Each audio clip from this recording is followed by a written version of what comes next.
demonstration sites. Please make Janelle welcome.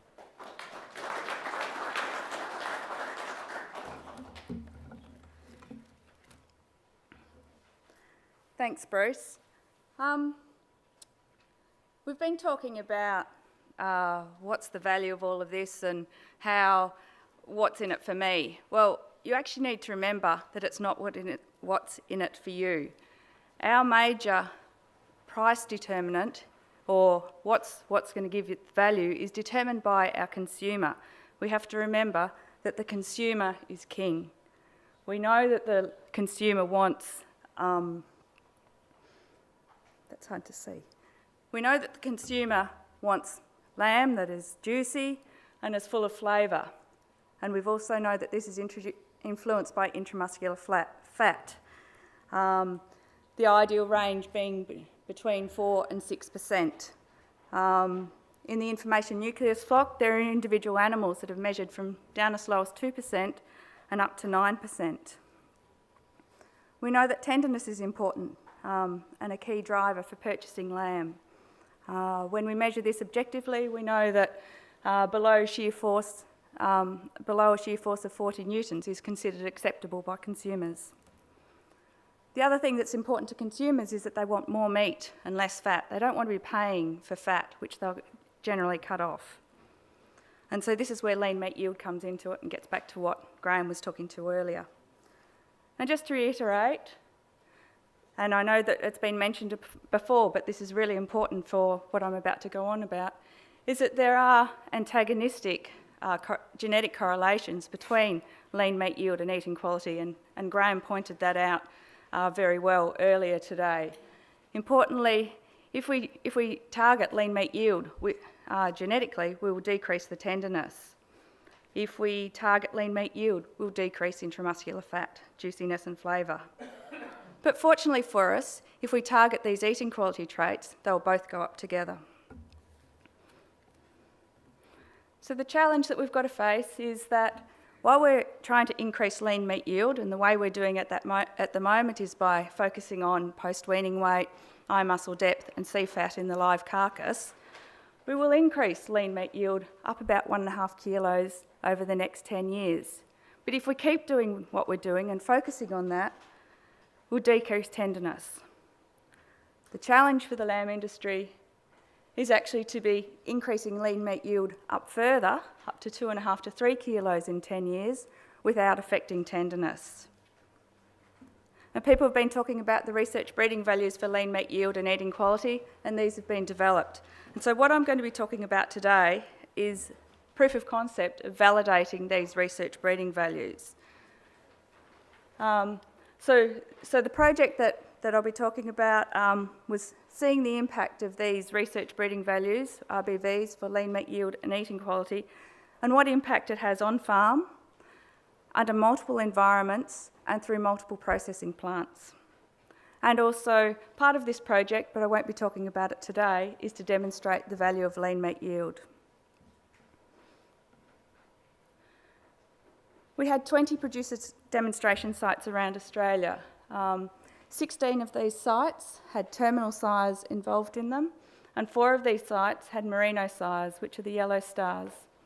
Unfortunately, one of the merino sites had an incredibly poor conception rate and it dropped out of the trial, so we only ended up with 3 merino sites. We'd also hoped to have some Border Leicester side sites as well, but we had difficulties in attracting producers to be part of the trial as part of this. So overall, 5,752 ewes were mated to terminal sires, and just over 1,800 ewes were mated to merino sires, with 4 sites in Western Australia, 3 sites in South Australia, 7 sites in Victoria, 3 in Tasmania and 3 in New South Wales. We had 13 processing plants and 7 supply chains involved in the project. The sires involved in the trial were either Poll Dorsets or White Suffolks in the terminal sires, or pure merinos. And these sires had DNA tests on them or had been progeny tested for the new traits. And they were selected for divergence in lean meat yield, intramuscular fat and shear force. And you can see up there the range in the lean meat yield, intramuscular fat and shear force amongst the 80-odd terminal sires and the 20-odd merino sires. In addition to that, these rams had RBVs for dressing percentage, hot carcass weight, carcass eye muscle depth and carcass C fat. And you can see the ranges that existed there as well.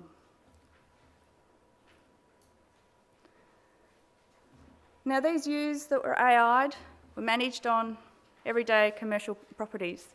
They're all mature ewes. We didn't have any maiden ewes involved in the trial, and they were managed to lifetime ewe management guidelines with target condition scores of 3 at mating and 3 at lambing.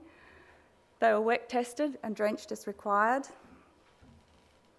And in the second year of the trial, all of the sites except for one were parentage tested at marking, so blood samples were taken and parentage tests were done on that, so all of the ewes were able to lamb as a single flock. We didn't need to divide them up or do lambing rounds. 3 sites actually did either lamb them as single flocks or did lambing rounds and identified the lambs at birth. The parentage testing in itself was an interesting process, and we learnt a lot about the parentage testing and the DNA and ram identities and ewes identities and backup rams and everything like that. So that in itself has been an added benefit of the program. All of the lambs were finished under normal management conditions. So some lambs were finished on bean stubbles, some lambs were finished on green feed, some were finished under irrigation, and some were finished in feedlot. So the normal everyday way of finishing lambs on commercial properties. So the first thing that we looked at was the effect of the Sire RBVs on the live lamb performance. Really important for commercial producers. They don't want to be using RBVs, say for a lean meat yield that might decrease growth rate, because that's not where their money is made. We had measurements on 3,759 weaned lambs from the terminal sires and 787 merino lambs, and over 2,800 terminal lambs were slaughtered, and over 600 or almost 650 merino lambs were slaughtered, so quite large numbers we were working with. As you would expect, there was a significant effect of sex, birth type and property on weaning weight, pre-slaughter weight and growth rate. Nothing new there, just showing that the data we got did what we expected it to do. So generally the males were bigger, or single males were bigger, grew faster, as you would expect. But importantly, there were no negative effects of the RBVs on these 3 important traits. Interestingly, and this hasn't been through peer review yet, in terminal sired lambs, a 1% unit in increased IMF RBV was actually associated with increased growth rates in the terminal lambs. So that actually could potentially be a positive benefit there. Once again, not peer reviewed, very initial results, but just something that is going in the right direction for us. So moving on to the carcass weights and the actual carcasses. So as I mentioned before, these lambs were slaughtered through, I think I said it was 13 processing plants. Some of the sites had multiple kills, so each site had approximately 200 lambs killed from the lambs that were born, equal representation of the sires. So of the hot carcass weights that we had, there were 2,700 terminal lambs measured, and 520 merinos had hot carcass weights measured, with an average of 22.5 kilos in the terminal lambs and 19 kilos in the merino lambs. And this range of 14.9 and 32.4 kilos is actually of individual carcasses. And the graph below shows the average carcass weights of each of the 16 terminal sites that we did. So the range here ranged from 19.7 kilos to 25.5 kilos between the farms. So this reflects the different supply chains that were being processed to, whether they went to a domestic plant or an export plant, different growth rates. I'd just like to mention this, that the 25 kilo lambs, they were slaughtered at 20 and 26 weeks, so incredibly fast growing as well. So there's over a 5 kilo difference in average hot carcass weights across property.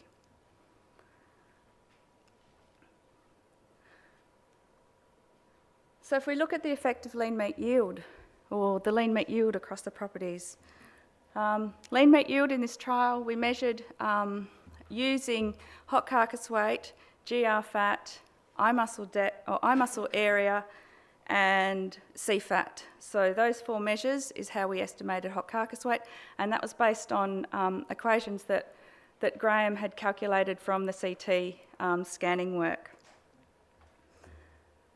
Average across the farms, the terminal side farms was 58.8% lean meat yield and 59.7% in the merinos, with a range individual animals of 52 to 63% in the terminals and 54 to 63% in the merinos. Now, there was no effect of farm on lean meat yield, so the variation didn't exist across farm. So within the variation and the statistics, there was no significant differences between farm. However, there was an effect of kill time. And this graph here shows the differences between 2 of the kill times on 8 of the farms.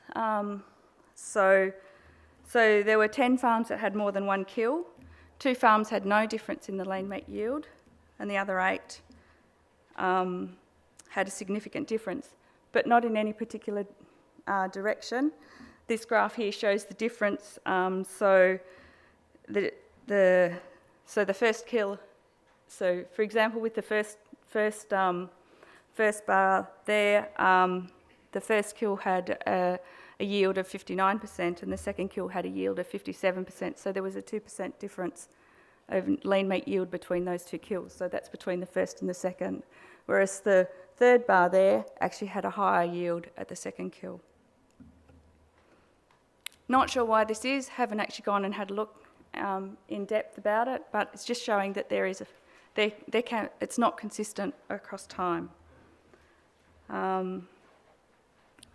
There was not a consistent effects of sex or birth type on lean meat yield either. Importantly, we'll go on and look at the RBVs. As I mentioned, we only had 3 successful farms as merinos, so we didn't actually have enough data to look at the effect of the RBVs on the lean meat yield in the merino sires, so we'll just look at the terminal sires. And this graph here shows the relationship between the lean meat yield RBV and the progeny lean meat yield. If I can find the right button. So each of these dots represents one of the sires, an average and this is the sire's RBV, so this one here had a lean meat yield, this sire here had a lean meat yield RBV of about 0.9, and the average performance of his progeny across farms was 57.8. Importantly, this correlation here is significant, and for each 1% change in lean meat yield RBV, there was a 0.3% increase in lamb lean meat yield, and this is a significant relationship and about the amount that we would expect it to increase. So a very positive relationship, and it validates that if we actually use these lean meat yield RBVs, we will expect a response in the progeny.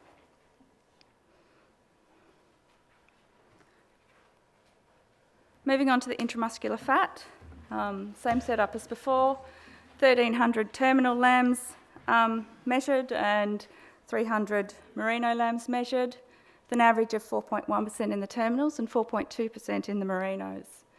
An average range, once again, of individual lambs. In the terminal lambs, there was one lamb that had 1.4%, and the highest level was 8%. And you can see the range in the merinos there. This graph shows the range in IMF across the terminal sites, once again. And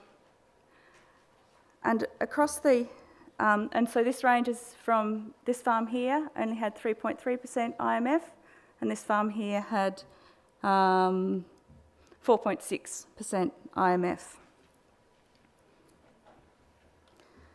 As you'd expect, oh, maybe not, sex had a significant effect on intramuscular fat, with females having higher intramuscular fats than males.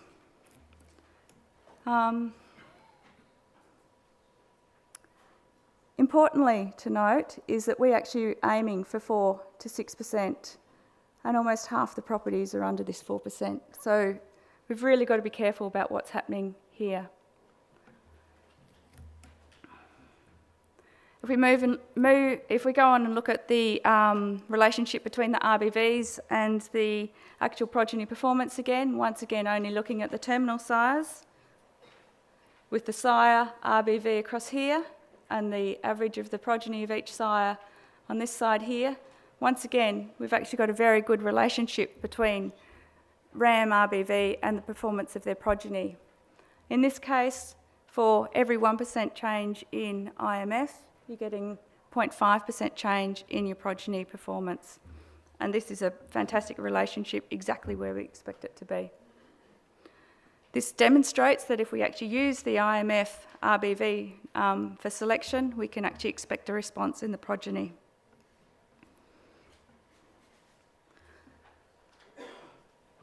Moving on to tenderness, shear force. Once again, almost 1,300 terminal lambs measured and just under 300 merino lambs measured. Average of 37 newtons in the terminal lambs and 48 newtons.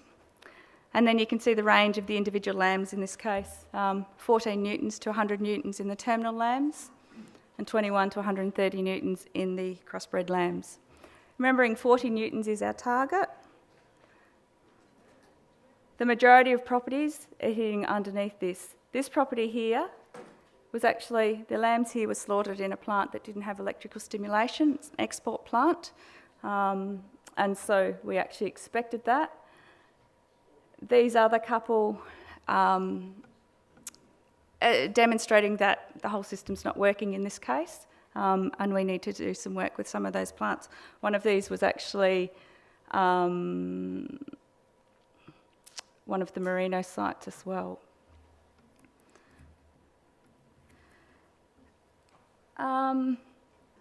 But generally, the majority of the properties are actually hitting hitting the acceptable levels. So to look at the effect of the RBVs on the performance of the progeny, once again, sire RBV along the bottom and the average of the progeny performance up along the side, we get a very, very good relationship between the performance, the expected performance of the progeny depending on the ram's RBV. In this case, for a 1 Newton change in SF5 RBV, we're getting a 0.7 Newton increase in the lamb shear force. And the females tended to be more tender than the males in this case as well.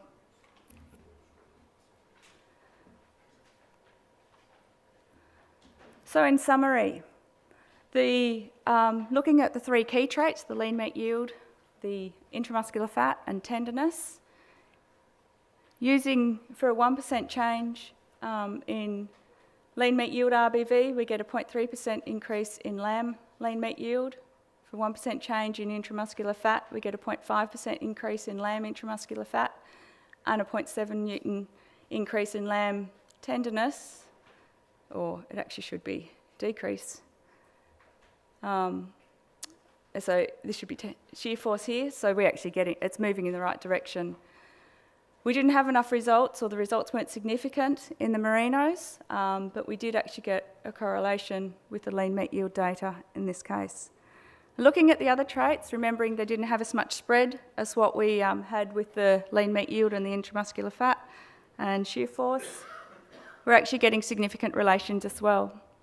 So hot carcass weight RBV, 1 kilo difference resulted in 260 gram increase in lamb hot carcass weight, a 1 milli increase in sire RBV for carcass fat was 0.7 millimetres in lamb C fat, eye muscle depth 1 millimetre RBV change, 0.5 millimetres in carcass eye muscle depth, and 1% change in dressing percent RBV resulted in 0.5% change in lamb dressing percent. And then the merino figures are down here. These numbers here, where they're presented, just reached significant. The other ones were not significant. Once again, because we didn't have enough sires in the trial.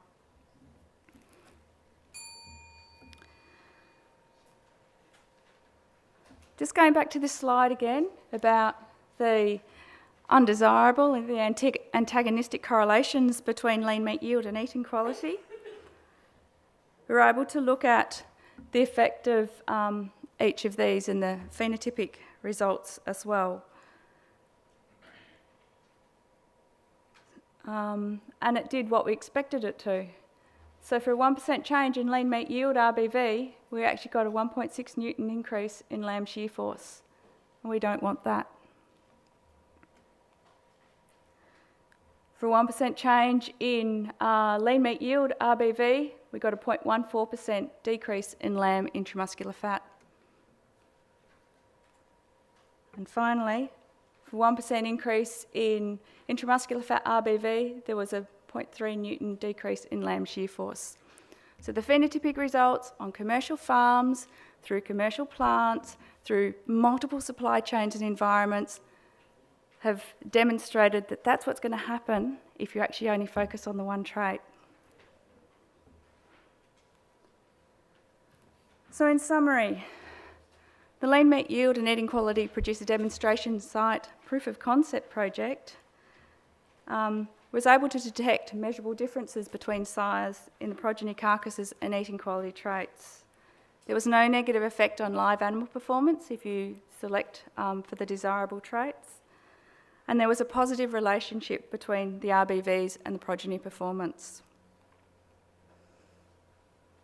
So in conclusion, the RBVs for intramuscular fat, shear force and lean meat yield are predicting the eating quality and carcass traits of terminal sired lambs well. And these RBVs can be used by lamb producers to improve the eating quality and the lean meat yields in the terminal sired lambs. But the negative relationship between these the eating quality traits and the lean meat yield must be managed. And also importantly, it's not just genetics controlling this. Environment, sex, birth type, processing still have a major effect on the lean meat yield and the eating quality. And also, unfortunately, the effect of the RBVs on lean meat yield and eating quality in merinos is still unclear, and in Border Leicesters and other breeds is still unknown. Thank you. Oh, no, before I finish, this was an enormous project.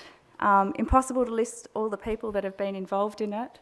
We had 20 producer demonstration sites, 60 ram breeders, which I feel quite a lot of them would be in this room at the moment, 9 people belonging to the departments of ag, universities, private companies that liaise between myself and the producer demonstration sites, 3 lamb supply chain officers, the 7 supply chains and 13 processing plants.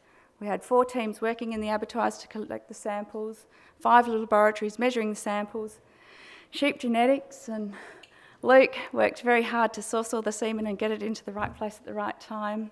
MLA provided moral support, a stick and money, and there was also individual sponsorship from the agribusinesses at the individual sites that the site facilitators organised. A huge project, fantastic results. Thank you.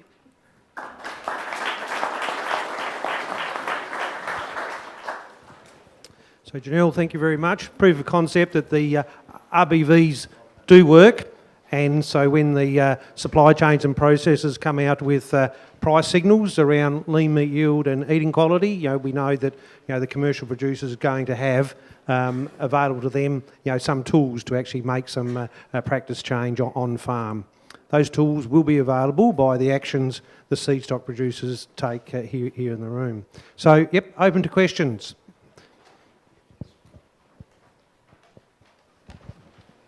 Colin Earl, just looking at the graph of breeding value for intramuscular fat and intramuscular fat graph, and Graham put up a graph, something similar to that, and he called it a mess. Could you tell us what the correlation coefficient between intramuscular fat and the breeding value are? I could, yep, I'll pull out the final report. Is that the graph there, Tom? Yeah. Do you know what it is? Sorry? Do you know what it is? Do you really need to know now? No, not now, but the point is made, I think. It's significant though. Well, whether it's significant or not really doesn't matter at all. It's the value of it that's important. I mean, whether it's significant or not is irrelevant. It's if you had a correlation coefficient, a low one, but it's significant, it's still not a lot less valuable, let's put it that way.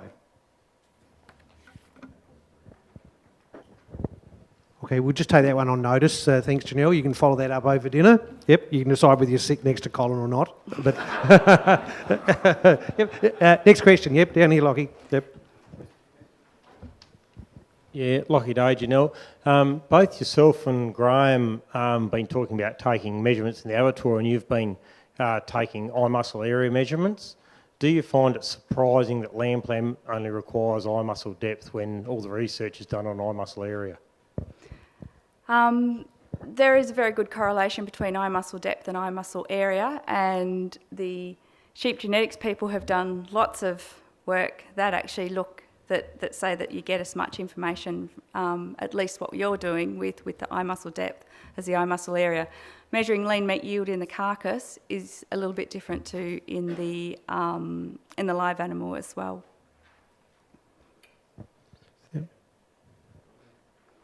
Okay, yep. Another question here. Yeah, Peter Button. Just a query, why was there such a discrepancy in the number of lambs weaned to the number of lambs slaughtered? Because we only needed to actually measure the 200 lambs through the abattoir, and it's expensive to measure them through the abattoir, so we only needed to actually measure, we needed at least 20 lambs from each sire on each property to get lean meat yield measurements, and we used 10 lambs from each sire to get the shear force and intramuscular fat. So we generally had between 15 to 25 lambs per sire. We had 8 sires per property, so that worked out to be 200 lambs per site, and that's what we aimed for. We chose lambs, so the ones that were killed were balanced for sire, for sex and birth type where we had it. We just didn't need those extra lambs, so that some sites were really successful in getting large numbers of lambs on the ground, but we didn't actually need to get all the slaughter measurements on those. Did you pick the best, or did you get a cross-section? No, we got a cross-section, yep.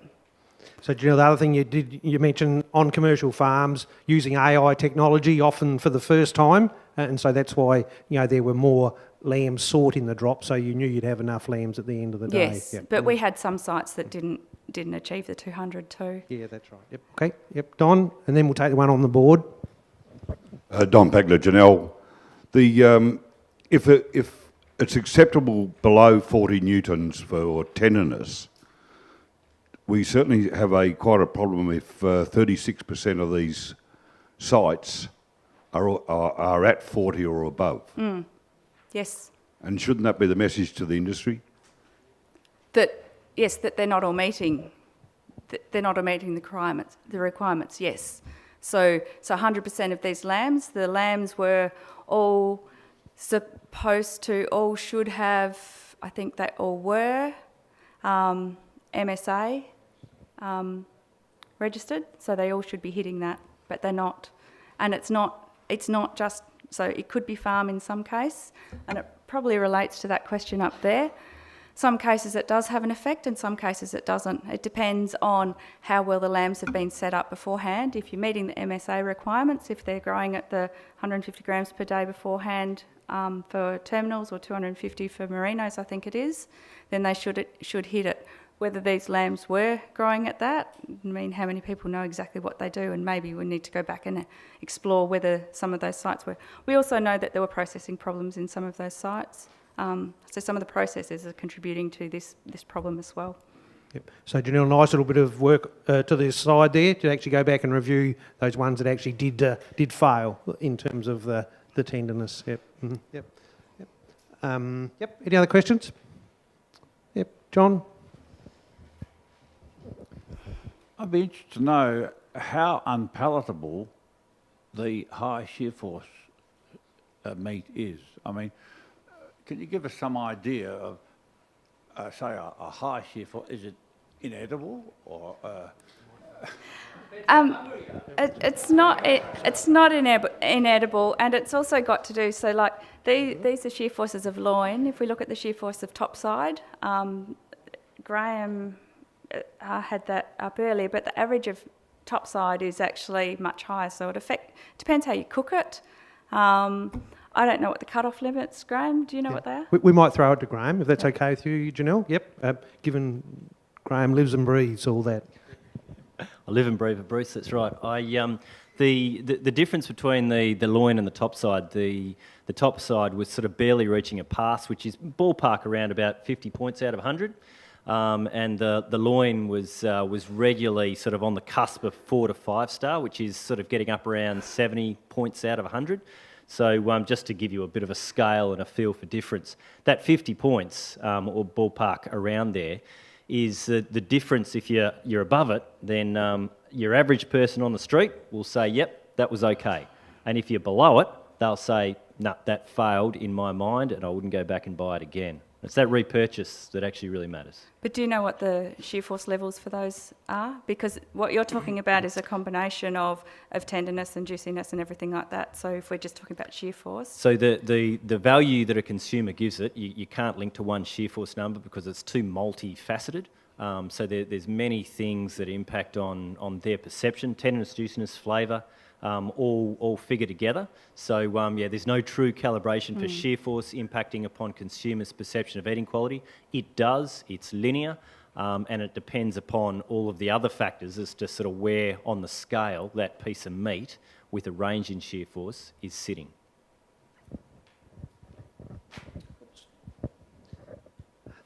Thank you, Graham, and obviously a couple of things to follow up for you, Janelle, with some people afterwards as well. But everyone, please join me in thanking Janelle for the proof of concept.